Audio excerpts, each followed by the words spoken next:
আসসালামু আলাইকুম, this is এমবিবিকে। আপনাদের সামনে আরও একটা নতুন পর্ব নিয়ে আসছি। আজকে পদার্থবিজ্ঞানের ফোর্স বা বল নামক অধ্যায়টি, এই অধ্যায়টি সম্পর্কে আলোচনা করা হবে। বিশেষ করে এটা এসএসসিকে কেন্দ্র করে তৈরি করা হয়েছে, সুতরাং আমি তোমাদেরকে আমি তুমি বলে সম্বোধন করব, ঠিক আছে? আমার সামনে এসএসসি একজন স্টুডেন্ট আছে এবং তাকে উদ্দেশ্য করে আমি কথাগুলো বলবো, সেটা তোমাদের জন্য হেল্পফুল হবে আশা করি, ঠিক আছে? আচ্ছা দেখো, আমরা খুব বেশি কথা না বলে অল্প সময়ে একটু কাজ করার চেষ্টা করি। আচ্ছা, এখানে বেশ কয়েকটা পয়েন্ট লিখে রাখছি। এখানে আমরা হয়তোবা সম্পূর্ণ অধ্যায় একসাথে যদি অ্যাটাচ করতাম, অনেক লেন্থি, অনেক বড় একটা অধ্যায় হয়ে যেত, অনেক বড় ভিডিও হয়ে যেত। সেই জন্য একটু খণ্ড খণ্ড করছি, কয়েকটা পার্টে বিভক্ত করা হবে। প্রথম পার্টগুলোতে তোমার বেসিক্স থাকবে, একবারে বেসিক এ টু জেড ইনশাল্লাহ থাকবে, এবং তারপর এগুলোর উপর ভিত্তি করে ম্যাথমেটিক্স, যেগুলো তোমার বোর্ডে আসার মতো বা আসতে পারে, আসার সম্ভাবনা, সেগুলো দিয়ে দেওয়া হবে, ঠিক আছে? আচ্ছা, তাহলে সৌরভ, এখন দেখো তো এখানে 1 নম্বর পয়েন্টে কি বলা হচ্ছে? জড়তা, তাই না? আচ্ছা দেখো, এই যে বিষয়টা আমরা এখন দেখব, জড়তা। লেখা বোঝা যায়? আচ্ছা দেখো, জড়তা। জড়তা যাকে আমরা ইংলিশে বলে থাকি ইনারশিয়া। নাম কি? ইনারশিয়া। ওকে, ইনারশিয়া। এই জিনিসটা কি দেখো তো? আচ্ছা, জড়তা বা ইনারশিয়া। আচ্ছা, জড়তা বা ইনারশিয়া হচ্ছে, দেখো, এই যে তুমি, আমি নর্মালি এভাবে স্থির আছি না, দাঁড়িয়ে আছি। আচ্ছা, তুমি যদি আমাকে আঘাত করো, আমি কি একেবারে উড়ে যাবো এখান থেকে? না, তুমি আস্তে আঘাত করলে দেখবে আমি যাইতে চাচ্ছি না, আমি অল্প একটু হয়তো বা নড়বো, কিন্তু আমি যাইতে চাইবো না, তাই নয় কি? কারণ আমি যে স্থির আছি, আমি স্থির থাকার একটা টেন্ডেন্সি, আমার উপর একটা স্থির থাকার একটা টেন্ডেন্সি দেখা দিচ্ছে। আচ্ছা, একটা একটা বাইক অনেক রান করে অনেক দ্রুত গতিতে আসতেছে, তুমি সামনে গিয়ে রাস্তার মাঝখানে দাঁড়ালে গিয়ে বলতেছো থামো, তুমি সামনে গিয়ে থামাইলা, ওটা গিয়ে সাথে সাথে থেমে যাবে? আচ্ছা, সেটা সাথে সাথে থামবে না, কারণ সেটা গতিশীল ছিল, তাই না? গতিশীল অবস্থায় তাকে তুমি সাথে সাথে থামাইতে গেলে থামবে না, কারণ সে গতিশীল ছিল, তার একটা গতির একটা টেন্ডেন্সি আছে, তাই না? আচ্ছা, এই যে টেন্ডেন্সি বা এই যে একটা ধারণা আছে, সেই বস্তু, কোনো স্থিতিশীল বস্তু স্থিতিশীল থাকতে চায়, আবার গতিশীল বস্তু গতিশীল থাকতে চায়। এই যে তার ভিতর যে ধর্মের কারণে গতিশীল বস্তু গতিশীল থাকতে চায় অথবা স্থিতিশীল বস্তু স্থিতিশীল থাকতে চায়, তাকেই বলা হয় তার জড়তা। তার জড়তা কি বলতে পারি? কোনো বস্তু, স্থিতিশীল বস্তু কি করতে চায়? স্থিতিশীল থাকার যে প্রবণতা দেখা যায়, টেন্ডেন্সি দেখা যায়, ঠিক আছে? জড়তাকে দুই ভাগে ভাগ করা যেতে পারে। দেখো, একটা হচ্ছে গতি জড়তা। কি কি বলতে পারি বলো তো? গতি জড়তা, ঠিক আছে। এই যে গতি জড়তা, তাহলে এই গতি জড়তার উপর বেস করে আমরা কি আকার দিতে পারি? দেখো, গতি জড়তা, এই যে বিশেষ করে তোমাকে যখন এই তো গাড়ি চালানো হয়, কিংবা এই যে বাসে উঠছো না, বাসে ওঠার সময় বা এই তো কারে যারা ড্রাইভ করে বা কারে যারা বসে থাকে, তারা সেই ক্ষেত্রে দেখছো না, গাড়ি যখন চলতেছিল সে স্থির ছিল, হঠাৎ করে যখন ব্রেক চাপা হয় তুমি সামনের দিকে ঝুঁকে পড়ো না? কেন ঝুঁকে পড়তেছো? কারণ গাড়িটা গতিশীল আছে এবং গাড়ির সাথে তুমিও গতিশীল আছো, তোমার সম্পূর্ণ শরীর গতিশীল আছে। হঠাৎ করে যখন ব্রেক চাপা হয়, তখন দেখবা তুমি যেহেতু নিচের অংশ বসে আছো, সামনের অংশ আলগা হয়ে আছে না, এই সামনের অংশ চায় সামনের দিকে ঝুঁকে যেতে। এই জন্য, আর এটা যখন অতিমাত্রায় ঘটে থাকে তখন দুর্ঘটনা ঘটে না? তুমি সামনে গিয়ে হঠাৎ করে ধাক্কা খেয়ে অনেক সময় অনেক অ্যাক্সিডেন্ট করতে পারে, ঠিক আছে না? এই যে গতিশীল ছিল, হঠাৎ করে ব্রেক কষার পরও তার যে গতি হওয়ার প্রবণতা দেখা যাচ্ছে, এটাকে কি বলা হয়? নিজের মতো করে লিখতে পারবো না? ঠিক আছে, গতি জড়তা হইল। তারপর আরেকটা জিনিস আছে, দেখো, সেটাকে কি বলা হয়? স্থিতি জড়তা। ওকে, স্থিতি জড়তা জিনিসটা কি? স্থিতিশীল বস্তু, তাই না? স্থিতিশীল থাকার একটা যে প্রবণতা। আচ্ছা, এইরকম একটা উদাহরণ আকারে দেওয়া যায়, তোমাদের উদাহরণ এখানে পিকচারে অ্যাড করার চেষ্টা করব। আচ্ছা দেখো, তো সেখানে কি, এই যে তোমাদের একটা উদাহরণ দেওয়া আছে, একটা যে, যদি বিশেষ করে একটা যদি গ্লাসের উপর একটা যদি কার্ড বা একটা যদি কাগজ, শক্ত একটা কাগজ দেওয়া হইতো, তারপর যদি একটা কয়েন রাখা হইতো, কয়েন রাখার পর তুমি হুট করে দেখবা যে ওই কাগজটা যদি খুব দ্রুত গতিতে সরায় নাও না, তারপরও দেখবা ওই কয়েনটা ওখান থেকে সরে না গিয়ে ওই সোজাসুজি নিচে পড়ে যায়। এরকম দেখছো কখনো? গ্লাসের উপর তুমি কাগজটাকে হঠাৎ করে সরিয়ে নিলে দেখবা ওই কয়েনটা নিচেই পড়ে যাচ্ছে। কেন নিচে পড়ে যাচ্ছে? কারণ কয়েনটা যেখানে ছিল তার সেখানে থাকার একটা প্রবণতা আছে। তুমি কার্ড সরাইছো বলেই যে সে সরে যাচ্ছে তা না, তাহলে এর ভিতর তার একটা স্থিতিশীল থাকার একটা প্রবণতা আছে না? আচ্ছা, তার মানে স্থিতিশীল বস্তু স্থিতিশীল থাকার যে প্রবণতা দেখা যায় তাকে বলা হয় স্থিতি জড়তা। বুঝতে পারছি? আচ্ছা, এই যে স্থিতি জড়তা, ইনারশিয়া, এর উপর বেস করে আমরা পরবর্তী সূত্র অ্যাপ্লাই করতে পারবো। দেখো, ইনারশিয়া সম্পর্কে মোটামুটি একটা ধারণা পাইছি না? আচ্ছা, গতিশীল বস্তু গতিশীল থাকতে চায়, স্থিতিশীল বস্তু স্থিতিশীল থাকতে চায়, তাই না? এর উপর বেস করে মূলত এই জড়তা, এটাকেই তোমার নিউটনের ফার্স্ট ল বলা হয়। দেখো, এখানে তাহলে 1 নম্বর পয়েন্ট বুঝতে পারছি, জড়তার 2টা পার্ট। এখন 2 নম্বর পয়েন্ট আসি। দেখো, আমরা এখানে আছে নিউটনের প্রথম সূত্র, তাই না? আচ্ছা, তার নিউটনের প্রথম সূত্র ক্ষেত্রে কি বলা হয়েছে দেখো তো? নিউটনের ফার্স্ট ল। আচ্ছা, নিউটনের প্রথম সূত্র যদি আমরা বলি, আমি এটা আবার ডিটেল না লিখি, বুঝছো? মুখে মুখে বললে বুঝতে পারতেছ না? নিউটনের প্রথম সূত্র অনেক সময় বেশি হয়ে যাবে। নিউটনের প্রথম সূত্রটাতে কি বলা হয়েছে জানো? সূত্রটাতে ওই যে জড়তার ক্ষেত্রে আমরা বললাম না দুইটা বস্তু, কি একটা স্থিতিশীল বস্তু আর একটা গতিশীল বস্তু।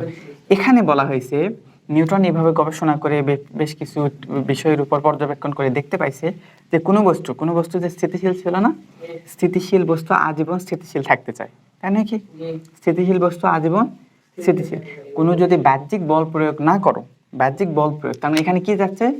বাহ্যিক বল। দেখো ইম্পর্টেন্ট বিষয় হচ্ছে এটা, বাহ্যিক বল প্রয়োগ যদি না করা হয়, বাহ্যিক বল যদি আমি না প্রয়োগ করি, তাহলে কি হবে? স্থিতিশীল বস্তু, হ্যাঁ এই তো, স্থিতিশীল বস্তু আজীবন কিরকম থাকবে? স্থিতিশীল থাকবে, ঠিক আছে? এইরকম বৈশিষ্ট্য বুঝলাম। আবার বাহ্যিক বল যদি প্রয়োগ করা না হয়, বাহ্যিক বল যদি প্রয়োগ করা না হয়, গতিশীল বস্তু আজীবন গতিশীল থাকবে। তার মানে সেম জিনিসটা কোথায় খাটে? গতিশীল বস্তুর ক্ষেত্রেও। আচ্ছা, দুইটা পয়েন্ট, এই দুইটা পয়েন্ট কি আদৌ বিশ্বাসযোগ্য? আমরা একটু দেখি তো এটা বিশ্বাস হয় কিনা, এটা আমরা বিশ্বাস করি কিনা। একটা স্থির বস্তু, তুমি টেবিলের উপর একটা বই রেখে গেছো, তুমি তাকে বল প্রয়োগ কর নাই, এক মাস, 2 মাস, 1 বছর, 2 বছর, 10 বছর যদি সংরক্ষণে রাখতে পারো, দেখবা বইটা ওখানে আছে, থাকবে না? কারণ এটা স্থিতিশীল ছিল, ওটা দীর্ঘদিন বল প্রয়োগ না করা পর্যন্ত স্থিতিশীল আছে। কিন্তু একটা গতিশীল বস্তু, তুমি একটা জিনিস, একটা গাড়ি চালাইতেছো বা তুমি সাইক্লিং করতেছো, করে পেডেল তুমি থামাই দিবা, সুন্দর করে থামাই দিবা, ওটা কি আজীবন চলতে থাকে? একটা পর্যায়ে থেমে যায় কিনা? থেমে যায়। কিংবা কোনো কিছু যদি ফোর্স করছো, কোনো কিছু যখন ধাক্কা দিচ্ছে, সেই বস্তুকে আজীবন চলতে থাকে? চলতে থাকে না। তাহলে নিউটনের প্রথম সূত্রের 2 নাম্বার পয়েন্টটা কি ভুল হয়ে যাচ্ছে না? আচ্ছা, এই ভুল হইলো, তাইলে এটাকে আমরা ল আকারে বলতে পারি? মানে ভুল হইলে সেটাকে সূত্র আকারে বলতে পারি? আচ্ছা দেখো, এই জিনিসটার ক্ষেত্রে একটা বিশেষ বিষয় তিনি ভাবছেন যে এখানে একটা ঘর্ষণ বলে একটা জিনিস আছে, ঘর্ষণ বা বাহ্যিক বাধা বা বাতাসের বাধা। আচ্ছা, তোমাকে একটু মজার বিষয়, তুমি একটু নিজে একটু এক্সপেরিমেন্ট করে দেখো তো। আমরা এক্সপেরিমেন্ট করবো। তুমি মার্বেল চেনো না? মার্বেল এই তো ছোট বাচ্চা খেলায় না, এই ছোটবেলা আমরা খেলাতাম। এই যে মার্বেলগুলো আছে না, এই মার্বেল যাকে বলা হয়, মার্বেল। দেখো তোমাদের ছবি দেখাচ্ছি, বুঝছো? দেখে নিও মার্বেল। এই যে মার্বেল আছে না, এটাকে তুমি যদি বালিতে এটা যদি ছুঁড়ে মারো, তাহলে ওটা কি যাবে? একটা ভেবে দেখো, নিজে তুমি একটু গবেষণামূলক চিন্তা করো। তুমি মার্বেল পাথরকে বালিতে ধাক্কা দিচ্ছ, বালিতে ছুঁড়ে দিলা, ওটা কি চলবে? চলবে না। আচ্ছা, বালিতে যাচ্ছে না, একটু পর তুমি কি করলা, যে সমতল মাটি আছে না, মাটি একটু শক্ত মাটিতে যদি ওটা যদি ছুঁড়ে ফেলো, যাবে কিনা? কিছু দূর যাবে। ওটা কি কন্টিনিউয়াসলি যাইতে থাকবে না একটু পর থেমে যাবে? কিন্তু একটু যাচ্ছে না, বালির চেয়ে জোরে যাচ্ছে কিনা? হ্যাঁ, বালির চেয়ে জোরে যাবে, ঠিক আছে, এটা বুঝলাম। এখন আমরা যে কাজটা করব, মাটি নিছিলাম, এবার মাটি না নিয়ে আমরা এবার পাকা রাস্তায় এটা কাজ করতে যাচ্ছি। মানে যেটা পাকা করা আছে না, আচ্ছা, এই পাকা করা বা ঢালাই করা, এই যে রাস্তাটা আছে পাকা করা, বিশেষ করে পাকা যেটা একটু স্বচ্ছ, মানে খুব বেশি, মানে ওই যে উঁচু নিচু নেই, সমান, সেইখানে যদি মার্বেলগুলো ফেলে দাও, তখন কি হবে? গতি তখন মাটিতে বেশি হবে না কম হবে? মাটিতে বেশি হবে। আচ্ছা, ইন দ্য মেন টাইম, তারপর যদি আরেকটা মজার কাজ করো, তুমি যদি একটা টাইলসের বাসা আছে না, তোমাকে দেখানোর চেষ্টা করতেছি। টাইলস একেবারে পিচ্ছিল একটা অবস্থা, সুন্দর টাইলস, অনেক অনেক বেশি স্বচ্ছ না, অনেক। আচ্ছা, এই অবস্থায় তার উপর যদি মার্বেলগুলো ফেলে দাও, তখন কি হবে? গতিটা আরো বাড়বে কিনা? গতি আরো বেড়ে যাচ্ছে না? আচ্ছা, তাহলে তুমি এখান থেকে কি বুঝতে পারছো? তোমাকে বালিতে যখন তুমি আঘাত করছিলা, তখন যাচ্ছিল না, একটু পর যখন সমতল মাটিতে দেখলা, তখন একটু দ্রুত যাচ্ছে, তারপর যখন আর পাকা রাস্তায় দেখলা, আরো একটু বাড়তেছে। তারপর একটা পর্যায়ে কি হইলো, যখন আরো একটু একেবারে সুন্দর একবারে যখন টাইলসের একটা রাস্তা দেখতেছো, তখন কি হচ্ছে? গতিটা আরো বেড়ে যাচ্ছে। তাহলে কন্টিনিউয়াসলি যেহেতু বাড়তিছে, তার মানে তোমার মনে হয় না, তুমি যদি এমন একটা রাস্তা পাইতা, যেই রাস্তায় কোনো বাধা নেই, একেবারে পরিষ্কার, তাহলে সেই জায়গায় আজীবন চলতে থাকতো? বিশ্বাস হচ্ছে না? কারণ কন্টিনিউয়াসলি তুমি রাস্তা যত পরিষ্কার করতেছো, তোমার গতি তত বাড়তেছে। এইভাবেই তিনি নিউটন এইভাবে গবেষণামূলকভাবে তিনি দেখছে। কিভাবে দেখছে? যে তিনি বলছে যে কোনো যদি বাহ্যিক বাধা না থাকে, বাহ্যিক বাধার ভিতরে কে পড়ে? শুধু হাতে ধাক্কা দিলাম, এটা কি বাহ্যিক বাধা? বাতাসের বাধা না? এটাও একটা বাহ্যিক বাধা হতে পারে। তারপর ঘর্ষণ হতে পারে, যে কোনো অভিকর্ষ ত্বরণের কারণে পৃথিবী থেকে টেনে নেয়, এটাও একটা হতে পারে। তুমি যদি কোনো প্রকার বাহ্যিক বল যদি প্রয়োগ না করতা, তাহলে গতিশীল বস্তু আজীবন গতিশীল থাকতো। একটু এখন বিশ্বাস হয়েছে না? আচ্ছা, তার নিউটনের প্রথম সূত্র আমরা কিভাবে সংজ্ঞায়িত করতে পারি বলতো? আমরা বলবো, বল প্রয়োগ, বাহ্যিক বল প্রয়োগ না করলে স্থিতিশীল বস্তু আজীবন স্থিতিশীল থাকবে, গতিশীল বস্তু আজীবন। বিশ্বাস হয়েছে না এবার? আচ্ছা, মোটামুটি বিশ্বাস হয়ে গেছে, ঠিক আছে না? এটাই ছিল নিউটনের এই যে প্রথম সূত্র। এই সূত্রের পয়েন্টটাও আমরা মোটামুটি বেসিকটা একটু ক্লিয়ার হয়ে গেছি। তারপর দেখো, আমরা একটু বলকে একটু সংজ্ঞায়িত করবো, বুঝছো? আচ্ছা বলের সংজ্ঞা জানো তুমি? আচ্ছা বলকে কি বলা হয় বলো তো? বলের সংজ্ঞা আরেকটু ছোটবেলায় আরেকটু ছোট ক্লাসে একটা সংজ্ঞা শিখছো না? কি? আচ্ছা বল দেখো এই তো এইরকম একটা বল, তাই না? বল কাকে বলা হয় তো? তাহলে তুমি এইরকম একটা সংজ্ঞা বলতা, মনে পড়ে কিনা দেখো তো? যা কোনো স্থিতিশীল বস্তুকে গতিশীল করে বা করতে চায়, অথবা কোনো গতিশীল বস্তুকে স্থিতিশীল করে বা করতে চায়, তাকেই বল বলা হয়, তাই নাকি? এরকম বলছিল না? আচ্ছা ঠিক আছে, এটার সঙ্গে এই সংখ্যার ভিতর ভুল আছে বুঝছো, মজার মজার কিছু ভুল আছে। যাই হোক তোমরা ছোট মানুষ এখন অত কিছু বুঝবা না, যাই হোক এর ভিতর অনেক কিছু একটু ঘাবলা আছে বুঝছো, বেশ কিছু জটিলতা আছে। আর এই সংজ্ঞাটা বিশেষ করে আমাদের দেশগুলোতে বা আমাদের আশেপাশে এগুলাতেই চলে বুঝছো, এটা বহির্বিশ্বে চলে না। তুমি যদি ওয়ার্ল্ড ওয়াইড দেখো তখন তোমাকে একটা ছোট্ট একটা লাইন বলা হবে, এই ছোট্ট লাইনের ভিতর অনেক দামি সংজ্ঞা আছে। দেখো কি বলা হবে, বলকে কি বলা হয়? যা কোনো বস্তু ত্বরণ সৃষ্টি করে। কি বললাম? যা কোনো বস্তু ত্বরণ সৃষ্টি করে তাই বল। অনেক ছোট্ট না? আগের সংখ্যাটা আরো বড় ছিল না, অনেক কিছু রংচং মিশানো ছিল, কত সুন্দর ছিল। কিন্তু আমি আরো এখানে আরো অতি সংক্ষেপে বললাম। কিন্তু বিষয়টা কি জানো, সত্য কথা ছোট হলেও সেটা সত্য, তাই নাকি? সত্য কথা অনেক ছোট্ট হোক কিন্তু এটা কিন্তু সত্যি। ঠিক আছে, আগে যে কথাগুলো বলা হয়েছে এর ভিতরে অনেক জটিলতা আছে, অনেক অনেক একটু ভুলভাল হয়ে আছে। কিন্তু প্রকৃতপক্ষে যদি বলা হয় বল কাকে বলা হয়? যা কোনো বস্তুর ত্বরণ সৃষ্টি করে তাই বল। ঠিক আছে, আচ্ছা ত্বরণ সৃষ্টি করে তুমি এই যে এতদিনে অন্তত এটা জেনে গেছো, এই যে বারবার তুমি পড়তে পড়তে শিখে গেছো না, এ ফিজিক্যাল কি বলতো? এম এ শিখে গেছো না? A physical M A. আচ্ছা এখন দেখো এম নামক কোনো একটা বস্তু, এম কি হতে পারে? আমি হতে পারি, তুমি হতে পারে, একটা সাইকেল হতে পারে, একটা মার্বেল হতে পারে, বা যে কোনো কিছু বস্তু হতে পারে, তাকে তুমি একটা নির্দিষ্ট তুমি বল প্রয়োগ করে তার ত্বরণ সৃষ্টি হয় কিনা? তার ত্বরণ সৃষ্টি হলেই তাহলে তার উপর বল প্রয়োগ করা হয়েছে। আচ্ছা ত্বরণ সৃষ্টি হয়, তুমি এখন বলতে পারে আমি ওয়ালকে ধাক্কা দিলাম, কই ওয়াল তো নড়লো না, তাহলে কি আমি ত্বরণ যেহেতু হয় নাই তার মানে কি এটা বল হবে না? মজার বিষয় হচ্ছে ওয়ালকে তুমি যখন ধাক্কা দাও না তখন ওয়াল নড়ে যায়, কিন্তু তুমি আবার বিপরীত বাধা দিয়ে তুমি মাটিকে ধাক্কা দিচ্ছ না, এই জন্য ওটা প্রশমিত হয়ে ওটা নড়ে না। কিন্তু প্রকৃতপক্ষে যদি তুমি শুধুই ওয়ালকে ধাক্কা দিতে পারতা তাহলে এটা হইতো। কোনো না কোনো ভাবে তুমি মাটির সাথে কানেক্টেড, আর মাটি কোনো না কোনো ভাবে ওয়ালের সাথে কানেক্টেড, এই জন্য তুমি ওয়ালকে ধাক্কা দিয়ে কখনোই সরাইতে পারো না। তাহলে তুমি শর্ত আনতে পারো যে এখানে তো ত্বরণ সৃষ্টি হচ্ছে না, তাহলে সঙ্গে ভুল হয়ে গেল না? তুমি এখনো জানোই না, অনেক জটিলতা আছে। ঠিক আছে, ছোট্ট মানুষ একটু ছোট্ট করে আপাতত মনে রাখো, তুমি ভবিষ্যতে অনেক ডিটেল জানবা। ঠিক আছে, আচ্ছা বল কাকে বলা হয়? যা কোনো বস্তুর ত্বরণ সৃষ্টি করে তাই বল। আচ্ছা এখান থেকে দেখো এ ফিজিক্যাল কি বলতো? M A. তাহলে এম নামক একটা বস্তু, এম নামক একটা বস্তুর উপর তুমি একটা এ ত্বরণ দিচ্ছ না?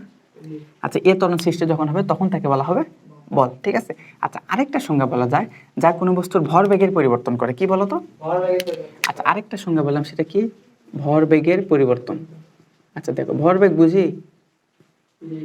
ভরবেগের পরিবর্তন, এটা এটা কেন জানি একটু এলোমেলো হয়ে যাচ্ছে। দেখো আগেই তোমাকে ভরবেগ সম্পর্কে বলতে হচ্ছে। ভরবেগের পরিবর্তন, ভরবেগ দেখো একটু পর আছে, এর পরের পয়েন্টগুলো আছে ভরবেগ, ভরবেগের পরিবর্তন করে। তাহলে বল কাকে বলা হয়? যা কোনো বস্তুর ভরবেগের পরিবর্তন করে। আচ্ছা ভরবেগের পরিবর্তন করে সেই জিনিসটা বলার আগে তোমাকে ভরবেগটা জানানো উচিত ছিল, বুঝছো? তাছাড়া তুমি এটা বুঝবা না। ঠিক আছে, তাহলে আমরা এই পয়েন্ট থেকে আগে ভরবেগ জেনে আসি। ঠিক আছে, আচ্ছা দেখো আমরা এখন একটা ইম্পর্টেন্ট পয়েন্ট জানবো, সেটা হচ্ছে কি ভরবেগ কি। আচ্ছা ভরবেগ কি বলো তো, মনে আছে তোমার? ভরবেগ, এই ভরবেগের ভিতর নামের ভিতর কি কি পাচ্ছ বলো তো? ভর পাচ্ছ, বেগ পাচ্ছ। ভরবেগকে ইংলিশে কি বলা হয় বলো তো? মোমেন্টাম, তাই না? মোমেন্টাম। ওকে,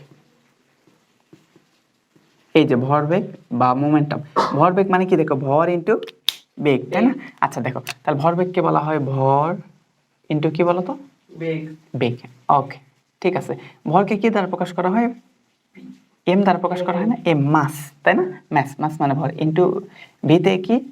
ভ্যালোসিটি, বেগ। তাহলে এই যে এটাকে বলা হয় ভরবেগ। এখন তুমি বলো তো ভরবেগকে কি দ্বারা আমরা প্রকাশ করি? এটাকে প্রকাশ করা হয় এরকম পি দ্বারা, বুঝছো? পি দ্বারা প্রকাশ করা হয়। আচ্ছা তার মানে ভরবেগ ফিজিক্যাল কি বলা যায়? ভর ইন্টু বেগ। তাহলে ভর ইন্টু কোনো বস্তুর ভর, আমার একটা ভর আছে না, আমি যদি একটা নির্দিষ্ট বেগ থাকে তাহলে এই বেগ এবং আমার ভরের গুণফলকে কি বলা হবে? ভরবেগ। কারণ ভরবেগ একটা ইম্পর্টেন্ট বিষয়। কারণ কেন ইম্পর্টেন্ট বিষয়? একটা ট্রাক যদি মনে করো 5 মিটার/সেকেন্ড চলে, আর একটা রিক্সা যদি 15 মিটার/সেকেন্ড চলে, তাহলে তারপর বলতো কার ভরবেগ বেশি হওয়ার সম্ভাবনা বেশি? ট্রাকের না? কারণ ট্রাক অনেক ভারী জিনিস, সে অল্প আস্তে চললেও তার একটা যে অভ্যন্তরীণ যে শক্তি ওটা অনেক বেশি। আর একটা রিক্সা হয়তো বা ট্রাকের থেকে জোরে চলতে পারে কিন্তু তার ভর অনেক হালকা, এই কারণে তার অভ্যন্তরীণ যে শক্তি, তার অভ্যন্তরীণ যে মানে ওই যে অস্তিত্ব, তার যে একটা মোশনের পাওয়ার, মোশন হওয়ার জন্য যে যোগ্যতা লাগে, সেই জিনিসটা তার অনেক কম। বুঝতে পারছি? আচ্ছা, এই জন্য ভরবেগ অনেক গুরুত্বপূর্ণ রাশি। তাহলে ভরবেগ ইজিক্যাল আমরা কি বলতে পারি বলো তো? ভরবেগকে প্রকাশ করি পি, পি ইজিক্যাল কি বলি? M V. ঠিক আছে, এখন মজার বিষয় একটা প্রশ্ন হতে পারে যে ভরবেগ হচ্ছে, আমরা বললাম ভরবেগ মানে হচ্ছে মোমেন্টাম, তাহলে ভরবেগের প্রথম শব্দ কি? মোমেন্টাম না? তো মোমেন্টাম যেহেতু এম, তাহলে এম এম তার মানে এম ইজিক্যাল বলা লাগতো না? কিন্তু মজার বিষয়, ভরবেগকে আমরা পি দ্বারা কেন প্রকাশ করি? এটা একটা প্রশ্ন না? পি দ্বারা কেন প্রকাশ করি? আমরা যদি প্রেসার বলতাম তাহলে পি ইজিক্যাল প্রেসার বলতাম, এটা সহজ ছিল। আমরা ভরবেগকে এম দ্বারা প্রকাশ করতাম তাহলে হয়তো। কিংবা দেখো এই পুরা শব্দের ভিতর পি নামক কোনো শব্দ আছে? পি নামক কোনো শব্দই নেই, তারপরও কেন পি ইউজ করতেছি, তাই না? একটা মজার বিষয় একটু ক্লিয়ার করে নি। আচ্ছা দেখো, এখন যে ভরবেগ আছে না, ভরবেগ ইজিক্যাল কি? মোমেন্টাম, তাই না? আচ্ছা, এই মোমেন্টাম কিন্তু এর একটা ল্যাটিন শব্দ আছে, বুঝছো? দেখো ভরবেগের যদি আমরা ল্যাটিন শব্দ বলি না, ভরবেগের ল্যাটিন শব্দ হচ্ছে, দেখো, ইমপেটাস। বলো তো কি বললাম? ইমপেটাস, টি ইউ এস, ইমপেটাস। তাহলে ভরবেগকে ল্যাটিন শব্দে কি বলা হয়? ইমপ্যাটাস বলা হয়। যেহেতু এটা ল্যাটিন হরফে প্রথমে আবিষ্কৃত হয়েছে, সুতরাং এই হরফটা অনেক ইম্পর্টেন্ট। আচ্ছা দেখো, কি দিয়ে তৈরি হয়েছে? ইমপ্যাটাস। তো তুমি বলা হলে ইমপ্যাটাস যেহেতু, তার মানে এর প্রথম হরফ কি?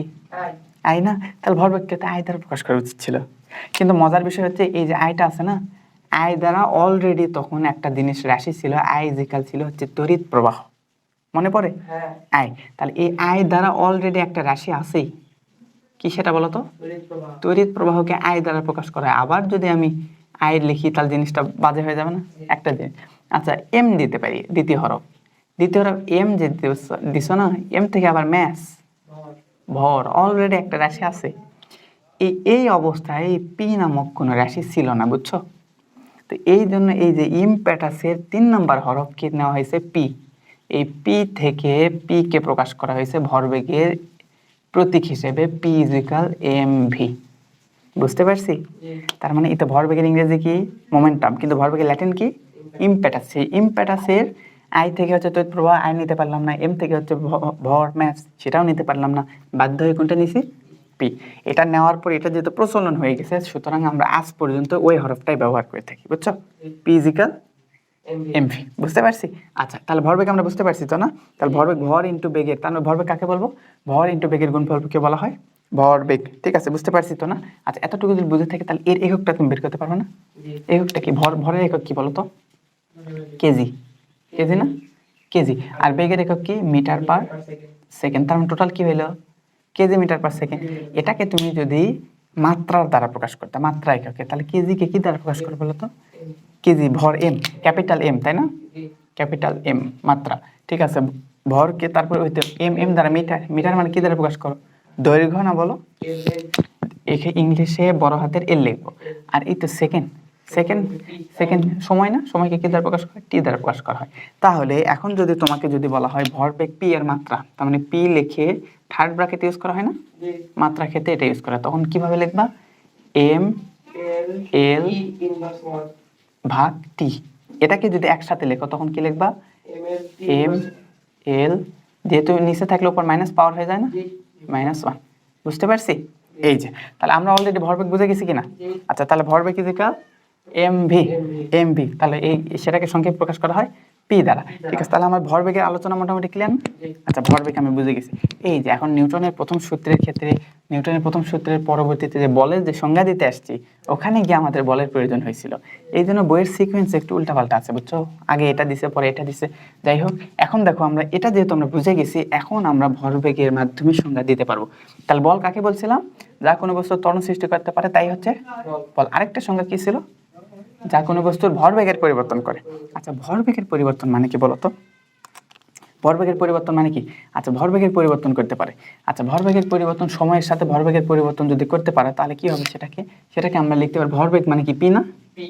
পি, পি ডিভাইডেড টি। সময়ের সাথে ভরবেগের পরিবর্তন যদি করে তাহলে পি ডিভাইডেড টি হচ্ছে না? আচ্ছা, কিন্তু মজার বিষয় হচ্ছে পি ডিভাইডেড টি, এটা তোমরা ছোট্ট মানুষ তাই এই জন্য পি ডিভাইডেড টি লেখা হয়, কিন্তু প্রকৃতপক্ষে পি দ্বারা সম্পূর্ণ ভরবেগ বোঝানো হচ্ছে না। কিন্তু সম্পূর্ণ ভরবেগ কি একেবারে পরিবর্তন করে? তার অল্প কিছু পরিবর্তন করতে পারে না, খুবই সামান্য। এই জন্য এখানে লেখা হয়, দেখো ছোট্ট করে আমি লিখছিলাম ডিপি। কি লেখা যায়? ডিপি। ডি মানে হচ্ছে ডেল, এই ডি মানে এটা অতি সংক্ষিপ্ত, ডিপি ডিটি। ঠিক আছে, এত কিছু বোঝার দরকার নেই, একটু আইডিয়া পাইছো না? ডি দ্বারা খুবই সামান্য বোঝায়, কি বোঝায়? খুবই সামান্য, ডেল পরিমাণ খুবই সামান্য পরিমাণ, তাহলে এটা ডিপি ডিভাইডেড ডিটি, খুবই সামান্য পরিমাণ। ঠিক আছে, এত কিছু এখন না বুঝলে সমস্যা নেই।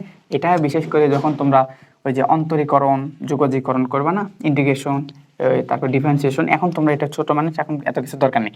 পি ডিভাইডেড টি না, সেটাকে আমি কি লিখলাম? DP divided DT. ডি দ্বারা কি বোঝানো? অতি সামান্য, চোখ।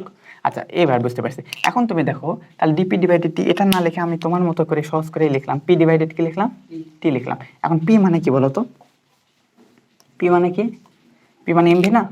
আচ্ছা, তাহলে এই জায়গায় লিখতে পারি এম ভি ডিভাইডেড টি। আচ্ছা, এম ভি কে যদি এম আলাদা করে লেখো তাহলে কি হইলো? ভি ডিভাইডেড টি, তাই না? ভি ডিভাইডেড টি মানে কি? ভি। আচ্ছা, তার মানে সময়ের সাথে বেগের পরিবর্তন, বেগের হারকে কি বলা হয়? ত্বরণ বলা হয় না? তাহলে এইটুকু এই এম এ হয়ে গেল না? দেখো তো, শুরু হতেও কি আমরা এম এ লিখছিলাম না? সেম জিনিসই কিনা? তাহলে বল কাকে বলবো? যা কোনো বস্তু ত্বরণ সৃষ্টি করতে পারে তাই বল, অথবা যা কোনো বস্তুর ভরবেগের পরিবর্তন করে তাই হচ্ছে বল। বুঝতে পারছি না? আচ্ছা, এতটুকু যদি বুঝে থাকে, তাহলে বলের মাত্রা যদি, বলের একক যদি আমাকে বের করতে বলা হয়, তাহলে এ ফিজিক্যাল দেখো তো কি হইলো? এম এ, তাই না? এম থেকে কি বলতো? ভর, তাই না? ভরের একক কি? কেজি। আর ত্বরণ মানে কি? মিটার পার সেকেন্ড স্কয়ার, তাই না? Metre per second metre per second square. ঠিক আছে, এটাকে যদি তুমি মাত্রা আকারে লিখতা, তাহলে কেজি কে কি দ্বারা? বড় হাতের এম, তাই না? এম, এটা হচ্ছে এল, তারপর ভাগ কি হচ্ছে? সময়ের উপর স্কয়ার, টি এর উপর স্কয়ার। সেটাকে যদি সুন্দরভাবে লিখতা তাহলে কি হইতো? M L T inverse 2। ঠিক আছে, এটাকে আমরা প্রকাশ করি এ এইভাবে, এফ লিখে তারপর থার্ড ব্র্যাকেট দিব, বুঝছো? থার্ড ব্র্যাকেট দেওয়া দ্বারা মাত্রা বোঝানো হচ্ছে। বুঝতে পারছি? ঠিক আছে, আমাদের এই কাজটুকু ক্লিয়ার, বুঝতে পারছি না? এখন একটু কয়েকটা এমসিকিউ জনিত বিশেষ বিশেষ কাজ আছে। দেখো, মৌলিক বল, আমরা একটু মৌলিক বলে চলে যাই। তাহলে দেখো, আমরা মৌলিক বল সম্পর্কে বলতে আসছি, তাই না? আচ্ছা, মৌলিক বলকে 4 ভাগে ভাগ করা যায়, বলো তো কত ভাগে ভাগ করা যায়? 4 ভাগে। তাহলে মৌলিক বল হচ্ছে 4 প্রকার। তাহলে মৌলিক বল কত প্রকার? 4 প্রকার, তাই না? আচ্ছা, 4 প্রকার। এই 4টাকে একটু আলাদা আলাদা করে লিখে দেখো, তাহলে জিনিসটা তোমার জন্য সহজ হবে। কি কি দেখো? আচ্ছা, হ্যাঁ, আচ্ছা দেখো, এই যে 1 নম্বর, তাহলে কি লিখতে পারি? আচ্ছা, 1 নম্বর লিখলাম মহাকর্ষ। মহাকর্ষ তাকে কি বলা হয়? গ্র্যাভিটেশন বলা হয় না? মহাকর্ষ ফোর্স যাকে বলা হয় গ্র্যাভিটেশন। ঠিক আছে। আচ্ছা, তারপর 2 নাম্বারটা কি? আচ্ছা, তড়িৎ চুম্বকীয় বা বিদ্যুৎ চুম্বকীয়, তাই না? আচ্ছা, তড়িৎ চুম্বকীয় বিদ্যুৎ চুম্বকীয় সেম জিনিস, ঠিক আছে না? আচ্ছা, ঠিক আছে, আমরা কি লিখলাম এটা? তড়িৎ চুম্বকীয় বল। তড়িৎ চুম্বকীয় বল, দুর্বল নিউক্লিয়ার বল, সবল নিউক্লিয়ার বল। চুম্বকীয় বল। তারপরে যদি 3 নাম্বার আমরা লিখি, 3 নাম্বারটা আমরা লিখতেছি হচ্ছে দুর্বল নিউক্লিয়ার বল, সবল নিউক্লিয়ার বল। দুর্বল নিউক্লিয়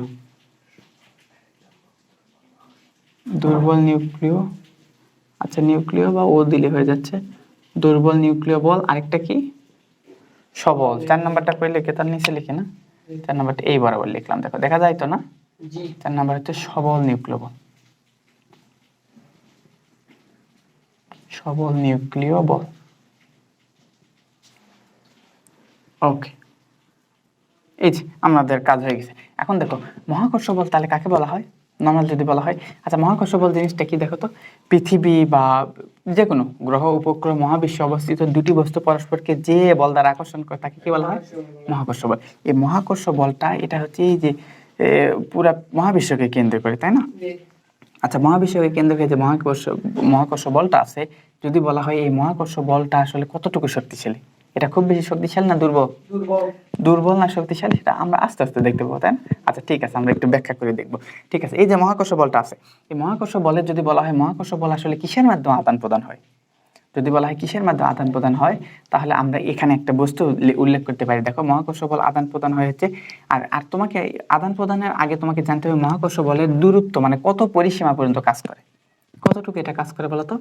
মহাকর্ষ বল কাজ করে অসীম পর্যন্ত। কতখানি? একেবারে অসীম পর্যন্ত। এই অনেক বড় বড় আছে না, এখান থেকে অসীম দূরে অবস্থিত। অসীম তো আসলে কোনো সীমা নেই, কিন্তু একেবারে এই যে মহাকর্ষ ধরে নেওয়া হয় এটা অসীম পর্যন্ত কাজ করে। যে কোনো অসীম দূরে অবস্থিত কোনো বস্তুর উপরেও একটা বল কাজ করে, ঠিক আছে? তার মহাকর্ষ দূরত্বের পরিসীমা কতখানি? অসীম পর্যন্ত, অনেক অসীম দূরত্ব পর্যন্ত কাজ করে। এবং তারপর মজার বিষয় হচ্ছে এর মধ্যে যে বস্তুটা কাজ করে না, যে কণার কারণে তাকে একটা ধরে নেওয়া হয়েছে, বুঝতে প্রকৃতিতে আসলে এটা দেখা যায় না, কিন্তু বিজ্ঞানীরা ধরে নিয়েছে গ্র্যাভিটন নামক একটা কণার কারণে মহাকর্ষ বল হয়। কি? গ্রাভিটন। গ্র্যাভিটন। কি কণা বলো তো? গ্র্যাভিটন। আর এর পরিসীমা কতখানি? অসীম পর্যন্ত। তাহলে গ্র্যাভিটন নামক কণার কারণে মহাকর্ষ বল হয়ে থাকে, এরকম ধারণা করা হয়। ঠিক আছে, তারপর তাড়িৎ চুম্বকীয় বা বিদ্যুৎ চুম্বকীয় যে বলটা আছে না, এটার যদি বলা হয় এটা কতটুকু পর্যন্ত কাজ করে বলো তো? এর পরিসীমা, এর পরিসীমা হচ্ছে অসীম পর্যন্ত। কতখানি বলো তো? অসীম। এটাও অসীম পর্যন্ত কাজ করে, একটা বস্তু অন্য বস্তুকে অসীম দূরত্ব পর্যন্ত আকর্ষণ করতে পারে। ওকে, তারপর যে বিষয়টা আছে, যদি বলা হয় তড়িৎ চুম্বকীয় বল যেটা আছে এটা কিসের মাধ্যমে আদান প্রদান হয়, তাহলে আমরা একটা বস্তুর নাম বলি, সেটা হচ্ছে ফোটন। নাম কি? ফোটন। এগুলো একটি এমসিকিউর জন্য মনে রাখো, কেমন? ফোটন। ঠিক আছে, আরেকটা মজার বিষয়, তড়িৎ চুম্বকীয় বল বেশি শক্তিশালী না মহাকর্ষ বল বেশি শক্তিশালী বলো তো? তড়িৎ চুম্বকীয় বল। এটা আমরা এমনি অন্যভাবে বুঝে গেছি, তাই না? কিন্তু এটা আসলে কিভাবে আমরা একটু আস্তে আস্তে একটু মোটামুটি বিশ্বাস করার মতো একটা প্রমাণ দেখবো। ফোটন, দেখো ফোটন কত বেশি শক্তিশালী জানো? 10⁻36 গুণ। এটা কল্পনা করা যায়? 10⁻36 গুণ, এতখানি বেশি গ্র্যাভিটন থেকে, মহাকর্ষ বল থেকে 10⁻36 গুণ বা ট্রিলিয়ন ট্রিলিয়ন ট্রিলিয়ন, এটা ব্যাপক বড়, অনেক বড়। মানে একের পর তুমি 36টা শূন্য দিচ্ছ, বুঝতেছো? তুমি একের পর 8টা শূন্য দাও, 9টা শূন্য দাও, তুমি কোটি পর্যায়ে চলে গেছো, তুমি আর গুনতে পারবে না। একের পর 36টা শূন্য দিলে কত বড় হবে জানো? তোমার খাতার এই মাথা থেকে ওই মাথা চলে যাবে, অনেক বড় না? অ্যাভোগাড্রোর সংখ্যা দেখছো না, 6.02 10⁻23, এটা কিন্তু তার চেয়ে অনেক বড়। ঠিক আছে না? আচ্ছা, এখন তোমাকে বলি, তড়িৎ চুম্বকীয় বল কি আদৌ এত বড়, বা এটা আসলে কি মহাকর্ষ বল? মানে বুঝতেছো, এত বড় বড় গ্রহ নক্ষত্র, একেবারে বিশাল বিশাল জিনিস কাজ করবে, সেই জায়গায় সামান্য তড়িৎ চুম্বকীয় বলের কি এত শক্তি? আচ্ছা, একটা মজার বিষয় কাজ করি, তোমরা ছোটবেলায় একটু খেলছো না, ওই তো চিরুনি মাথায় চুলে আশ্রাইছো, আশ্রানোর পর ছোট ছোট কাগজের টুকরাকে কি আকর্ষণ করার চেষ্টা করছিলা? আচ্ছা, অথবা যেগুলা মন করে কলম, যেগুলো একটু রাবার টাইপের, উপরে একটু রাবারের আস্তরণের মতো আছে, এরকম যে কলমগুলো আছে, কিংবা চিরুনি দিয়ে তুমি যদি বারবার চুলে আশ্রাও, তাহলে কি হবে? এই চুলের সাথে আশ্রানোর ফলে, এখানে ঘর্ষণের ফলে এখানে ইলেকট্রন সরে যাওয়ার একটা ব্যাপার হয়। তখন কিছু পরিমাণ ওই চিরুনিটা, প্লাস্টিকের চিরুনিটা কিছু পরিমাণ চার্জিত হয়। আর যখন এই যে নর্মাল যখন কাগজের ছোট্ট ছোট্ট টুকরা আছে না, এই টুকরাগুলাকে কি করে জানো? এই টুকরাগুলাকে, ওই টুকরা যেহেতু নিরপেক্ষ, তখন দেখা যায় ওখানে একটা চার্জ হয়েছে, তখন এই কাগজের ভিতর যে ইলেকট্রনগুলো ছিল, সেই ইলেকট্রনগুলাকে তার অবস্থান পরিবর্তন করে একটা ধনাত্মক ঋণাত্মক চার্জের মতো সৃষ্টি হয়। তখন দেখা যায় কাগজটাকে আকর্ষণ করে, কাগজকে আকর্ষণ করে নিজের দিকে টেনে নেয়। কিন্তু এখন মজার বিষয় হচ্ছে, দেখো তো, এই যে কলমটা আছে না, এই কলমটাকে পৃথিবী নিজের দিকে টানতেছে কিনা? এটা একটা গ্র্যাভিটি না? আচ্ছা, যেটা আমরা বলতে পারি অভিকর্ষ, বা এটাও তো একটা মহাকর্ষের একটা অংশ। পৃথিবী টানতেছে না? কিন্তু একে কি আমিও টানতেছি কিনা? আমিও টানতেছি। এখন জিতছে কে বলো তো? আমি জিতছি না? আচ্ছা, না হলে পৃথিবী টানলে তো আমাকে এটা নিয়ে যাইতো, কিন্তু পৃথিবীর থেকে কিন্তু তার মানে আমার শক্তি বেশি এই মুহূর্তে, বুঝতেছো? আচ্ছা, ওই যে এই তাড়িৎ চুম্বকীয় বলের ক্ষেত্রে চিরুনি আশ্রয় নিছে না, আশ্রয় চিরুনি দেখো ওই কাগজগুলাকে তুলতে পারছে, কিন্তু পৃথিবী কি ওই কাগজগুলোকে টানতেছে কিনা? পৃথিবী নিজেও তো টানতেছে, কিন্তু পৃথিবী কি পারছে? পৃথিবী ওই জায়গায় পারে নাই, তার মানে ওই জায়গায় শক্তি বেশি কার? তার মানে আকর্ষণ বেশি কার? তাই তো। তাহলে এখন কি একটু আইডিয়া হয়েছে যে ওই চিরুনিতে আকর্ষণ, ওই সামান্য আকর্ষণ পৃথিবীর এত বড় বড় গ্র্যাভিটি আকর্ষণের থেকে অনেক বেশি শক্তিশালী? একটু ধারণা হয়েছে না? আচ্ছা, সেটা অনেক বেশি শক্তিশালী, আরো ধীরে ধীরে বুঝতে পারবো। ওকে, 2 নম্বর পয়েন্ট গেল। তাহলে এখানে অসীম পর্যন্ত কাজ করে কতটুকু? ফোটন। ঠিক আছে, আচ্ছা, এতটুকু আমরা বুঝলাম। তারপর দেখো দুর্বল নিউক্লিয় ফোর্স। দুর্বল নিউক্লিয় ফোর্স, এই দুর্বল নিউক্লিয় বলটা কাজ করে। আচ্ছা, এটার কারণে দেখো একটা জিনিস, এটা কতটুকু কাজ করে যদি বলা হয় এর পরিসীমা কত, তখন আমরা বলবো 10⁻18। কতখানি বলো তো? 10⁻18। আচ্ছা, 10⁻18 এত মিটার। তাহলে এই বিষয়টা আমরা দেখতে পাচ্ছি, দুর্বল নিউক্লিয় বল কতটুকু কাজ করে বলতো? 10⁻15 এত মিটার। মানে এটা কিন্তু অতি নগণ্য, বুঝছো? মানে 1 মিটারকে 10⁻18 দ্বারা যদি ভাগ দাও, তাহলে অতি ছোট্ট একটা অংশ হয়ে যাবে। আচ্ছা, এত দূরত্বে কাজ করে। এবং দুর্বল নিউক্লিয় বলের ভিতর যে পদার্থগুলা কাজ করে, এখানে গ্র্যাভিটন ছিল, এখানে ফোটন ছিল না, আর এখানে কে কাজ করে জানো? এখানে যেগুলো কাজ করে সেগুলো হলো বোসন কণা। কি বলতো? বোসন কণা। বোসনের ভিতর ডাব্লিউ আছে, ডাব্লিউ জেড, বিভিন্ন নাম আছে, বুঝছো? এগুলো হচ্ছে বোসন কণা। এই এগুলা বোসন কণা, বুঝতে পারছি? আচ্ছা, বোসন কণা লেখা দেখা যায় তো না? ঠিক আছে, এই বোসন কণা কাজ করে। এন্ড মজার বিষয় হচ্ছে, দুর্বল নিউক্লিয় বলের কারণে পদার্থ, এই যে তেজস্ক্রিয় পদার্থ আছে না, তেজস্ক্রিয় পদার্থ বিশেষ করে এখান থেকে বিটা রশ্মি নির্গত হয়। তাহলে তোমাকে যদি বলা হয় বিটা রশ্মি নির্গত হয় কার মাধ্যমে? দুর্বল বল। দুর্বল নিউক্লিয় বলের মাধ্যমে, বুঝতে পারছি? আচ্ছা হ্যাঁ, এইটুকু আমরা বুঝতে পারলাম। তারপর আমরা যদি আসি লাস্ট টপিক, সবল নিউক্লিয় বল। খুবই শক্তিশালী বল, যতগুলো বল আছে তার চেয়ে সবচেয়ে বেশি শক্তিশালী। নামও দেখতেছো না, সবল নিউক্লিয় রাখা হয়েছে। আচ্ছা শক্তিশালী বল, এটার যদি বলা হয় কত পরিসীমা পর্যন্ত কাজ করে, তাহলে এটা বলবো 10^15। ঠিক আছে, 10^15 মিটার। এই যে এটা এত মানে খুব সামান্য পরিমাণ দূরত্বে কাজ করে। আচ্ছা এই যে কাজটা করলো, এবং এটা কাজ করে মূলত নিউক্লিয়াসের ভিতরে। কোথায়? এখানে নিউক্লিয়াস আছে না, নিউক্লিয়াসের ভিতরে কাজ করে। আচ্ছা এই যে কাজটা করলো, যদি বলা হয় এই ক্ষেত্রে এই কোন কণাগুলো কাজ করে, তাহলে আমরা বলবো এটা হচ্ছে গ্লুঅন কণা। কি বলতো? গ্লুঅন কণা। তোমাদের এটা অবশ্য নেই, তোমরা একটু মনে রাখলে রাখতে পারো। গ্লুঅন কণা কি, কোন কণা বলো তো? গ্লুঅন কণা, বুঝতে পারছি। এটা নিউক্লিয়াসের ভিতর, এর কারণে এই পরমাণুগুলো অস্তিত্বশীল, অর্থাৎ নিউক্লিয়াস সক্রিয়ভাবে থাকে। বুঝতে পারছি। এখন তোমাকে এই পরীক্ষায় বারবার একটা জিনিস কম্পেয়ার করতে বলবে, সবচেয়ে শক্তিশালী বল কোনটা? সবচেয়ে শক্তিশালী বল হচ্ছে সবল নিউক্লিয় বল।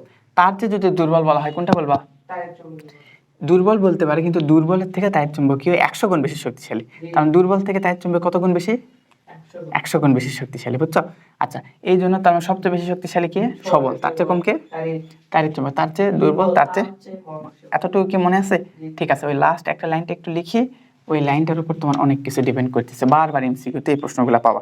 তাহলে আমরা যদি ক্রম লিখি, শক্তিক্রম, আমরা কি লিখতেছি?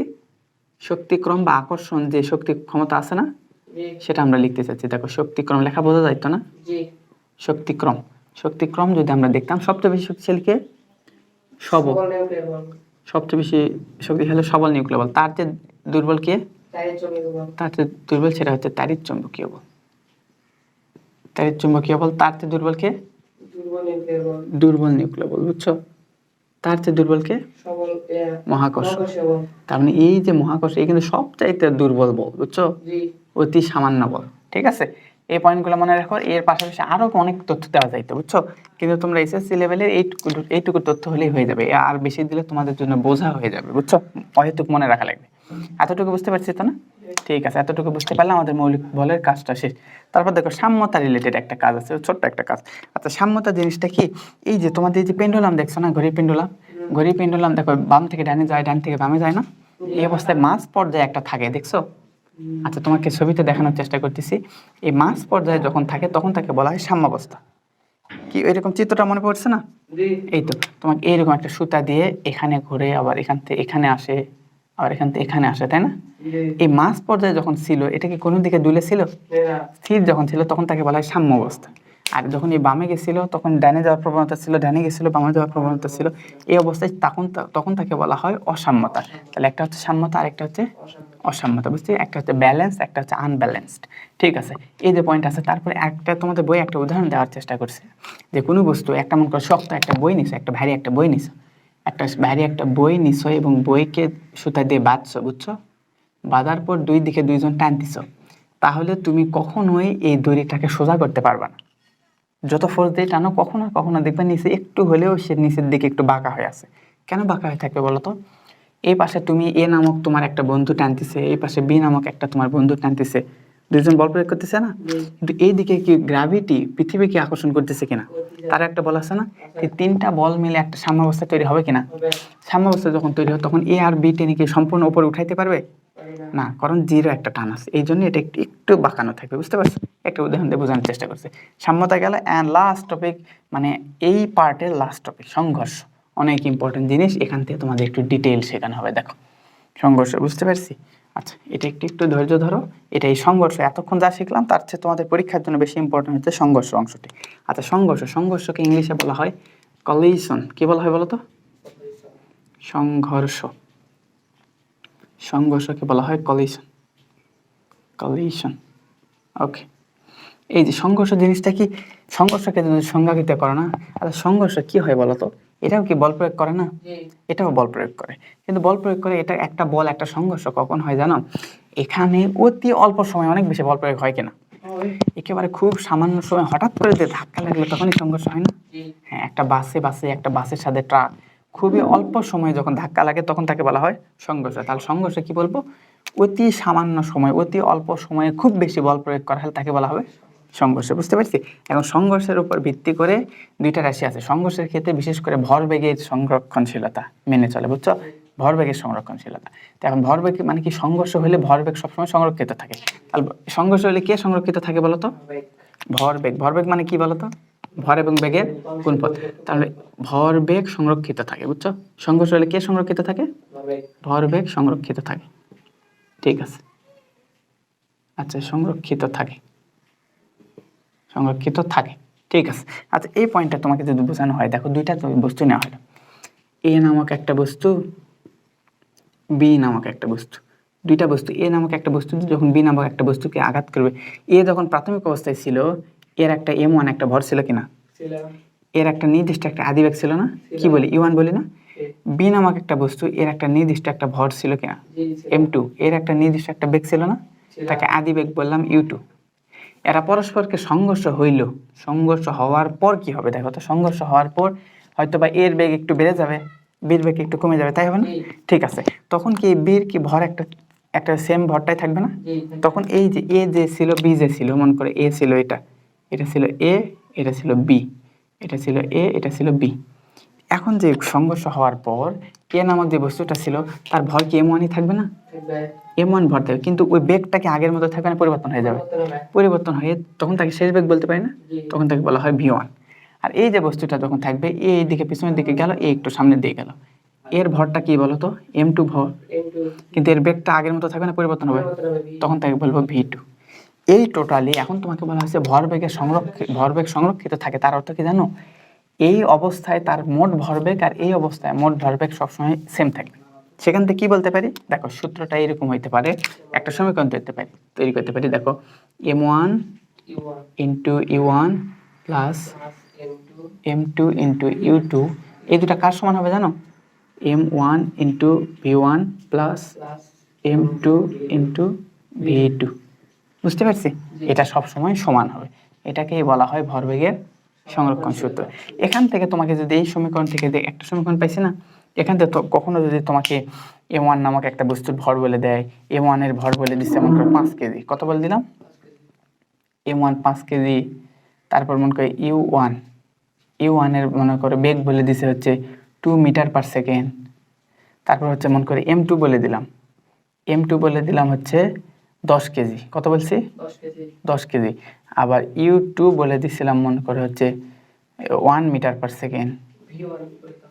তারপর তোমাকে এই সংঘর্ষের পর তোমাকে সুন্দর করে v1 নামক একটা রাশি বলে দিলাম, v1 বলে দিলাম, এর 2 ছিল, এ হয়ে গেছে 1 মিটার পার সেকেন্ড। তাহলে এখন তোমাকে যদি আমি প্রশ্ন করি v2 সমান কত, বের করতে পারবে না? সবগুলো দেওয়া আছে, একটা শুধু দেওয়া নেই, ওই পাশে পার করে দেবো, ঠিক আছে না? এভাবে আমরা বের করতে পারবো।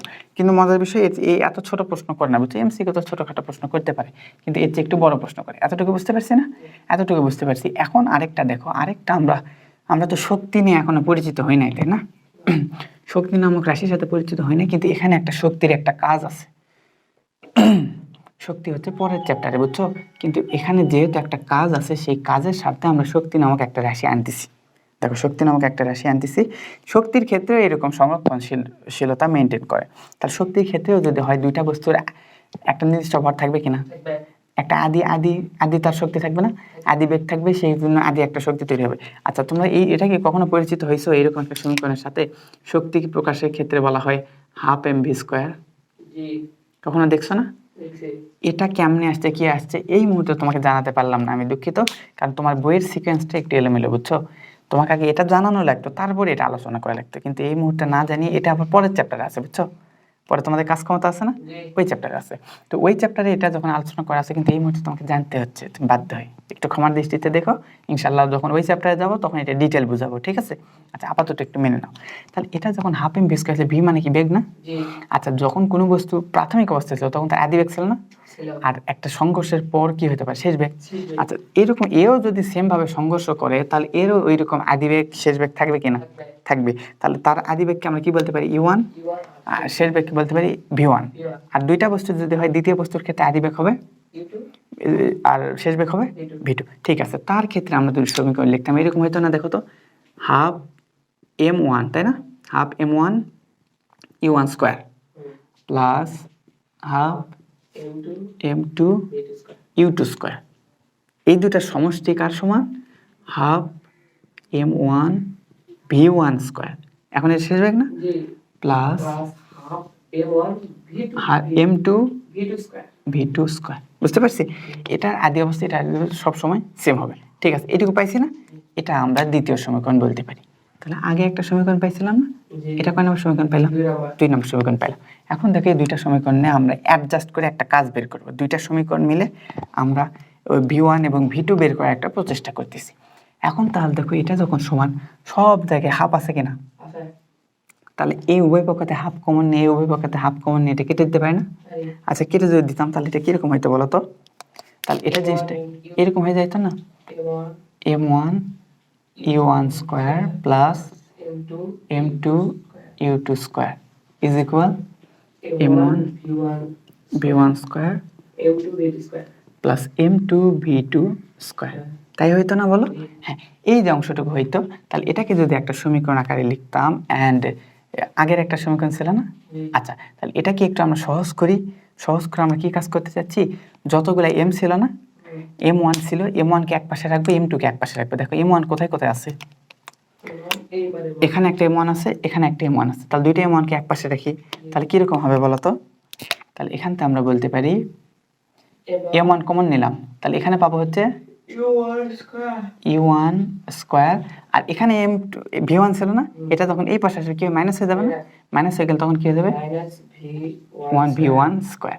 ঠিক আছে, এখন দেখো আমরা চাচ্ছি m2 কে এক পাশে রাখতে। দেখো তো এখানে একটা m2 আছে না, এখানেও একটা m2 আছে। তাহলে এটাকে যদি দুই পাশে পার করে দিতাম এটা মাইনাস হয়ে যাইতো না? মাইনাস যদি হয়ে যাইতো তখন m2 কমন নিতে পারতাম না? m2 যদি আমি কমন নিতাম, দেখো m2 কমন নিলে এখানে কি পেয়েছে? v2 v2 স্কয়ার, এটা মাইনাস হয়ে গেল না? u2 square. এতটুকু কি বুঝতে পারছি? এতটুকু বুঝতে পারলে এই একটা সমীকরণ পাইলাম।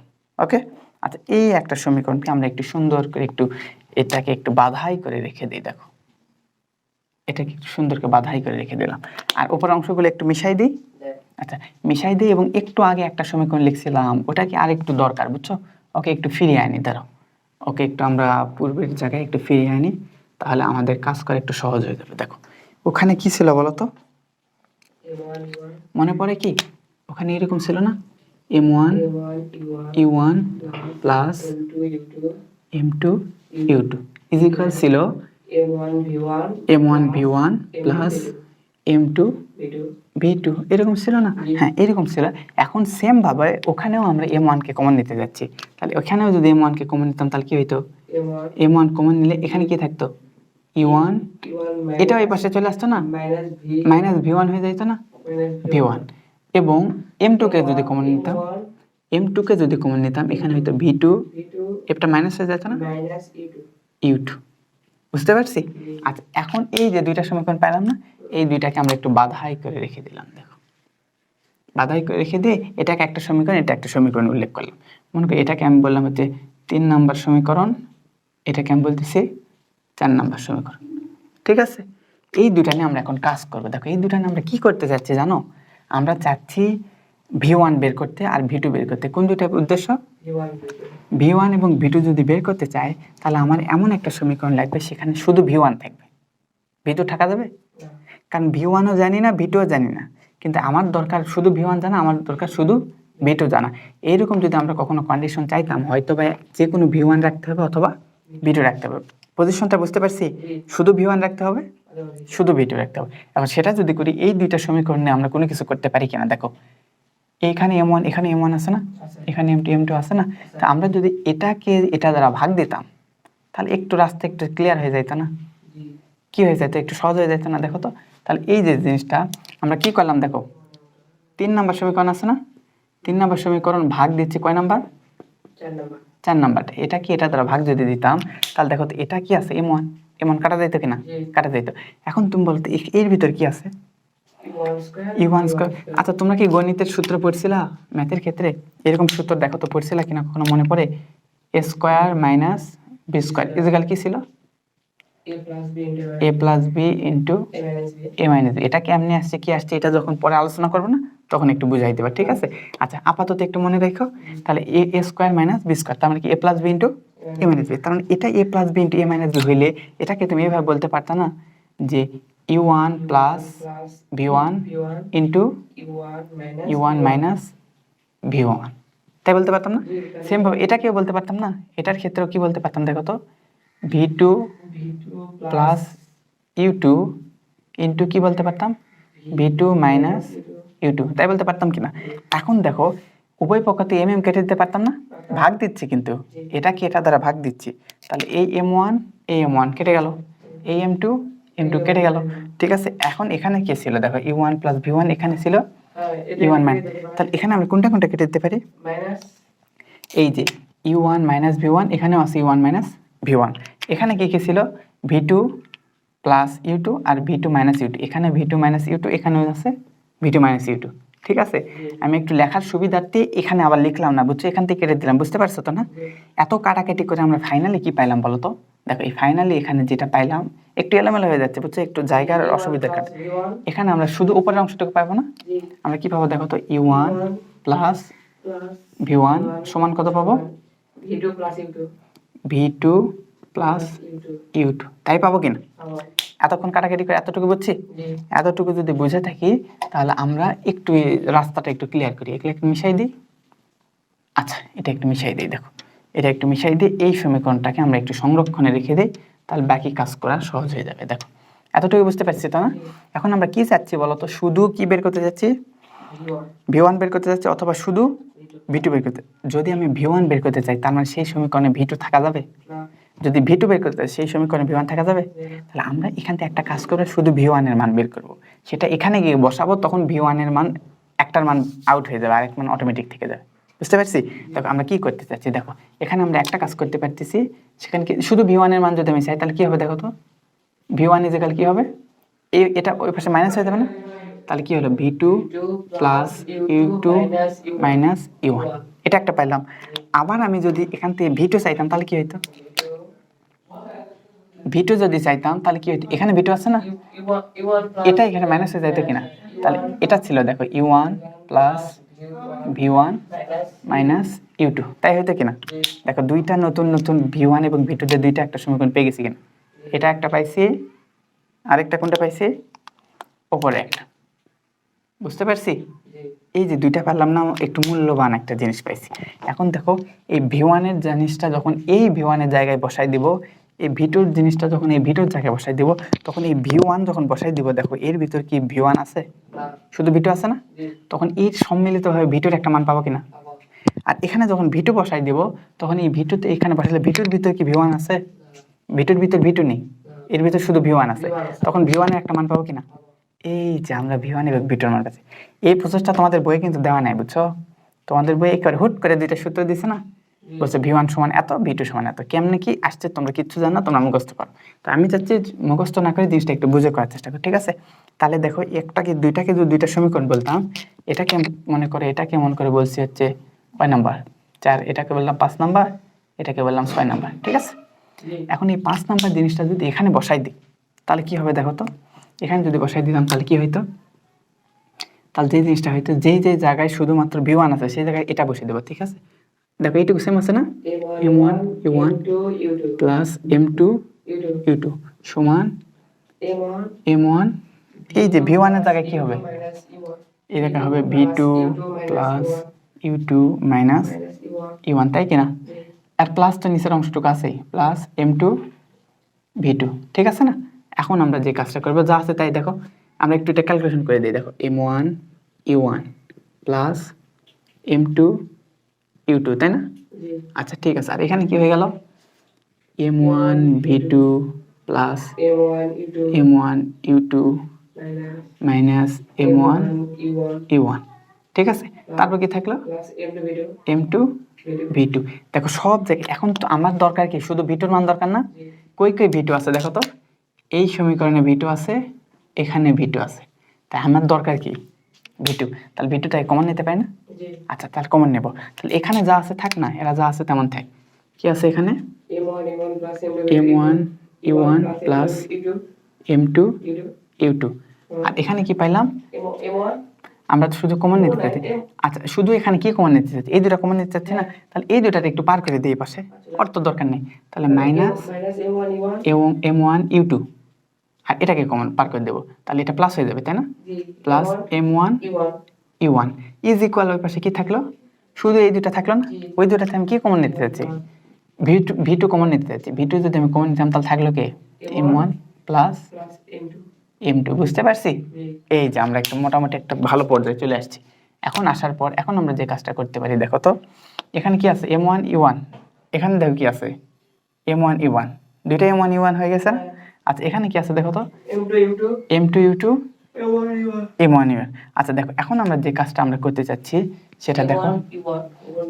আচ্ছা আচ্ছা এখন যে জিনিসটা এখানে আমাদের সব কিছু ঠিকঠাক আছে তো না, এই দুটারে আমরা যদি ইয়া করি দেখো, তাহলে কোনো দুটারে আমরা কি কেটে দিতে পারতেছি, এরকম কিন্তু কেটে দিয়ে বা যোগ করে দেওয়ার কোনো কন্ডিশন আছে কিনা দেখো। আমরা m1 যদি আমরা u1 যদি আমরা কমন নেই দেখো তো, v2 বের করতে চাচ্ছি না, তাহলে u2 কোন কোন জায়গায় আছে, এখানে u2 আছে, এখানে u2 আছে, তাই না?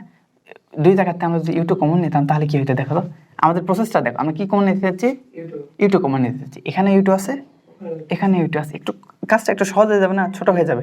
তাহলে আমরা যেটা করবো u2 কমন নিয়ে নেব, তাহলে u2 যদি আমরা কমন নিয়ে নিতাম তাহলে কি পাইতাম দেখো তো, তাহলে কি পাইতাম m2 মাইনাস m1 পাইতাম, আর বাকি দুটো আছে না, এটাও কি m1 u1, এটাও কি m1 u1, তার দুটো যোগ করলে কি হয়ে যাবে 2m1 u1, তাই না?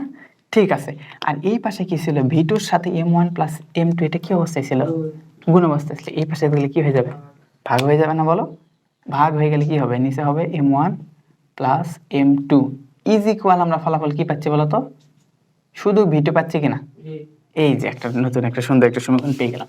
এই সমীকরণটাকে এখন যদি একটু সুন্দর করে এই জায়গায় লিখি দেখো তো, দেখতে পাই কিনা, v2 ইজ ইকুয়াল u2 কে একটু পরে লিখি, আগে m2 মাইনাস m1 ইন্টু কি প্লাস u2, তাই না, প্লাস 2 ইন্টু m1 u1, ঠিক আছে, m1 u1 ডিভাইডেড কত, m1 প্লাস m2, এতটুকু বুঝতে পারছি? এই যে এটা একটা সমীকরণ, এই সমীকরণটা তোমাদের বইয়ে দেখো হুট করে দেওয়া আছে না, কেমনে আসছে কি আসছে কিচ্ছু বলে দেওয়া নাই, হুট করে দেওয়া আছে, এখন কি বুঝতে পারছি?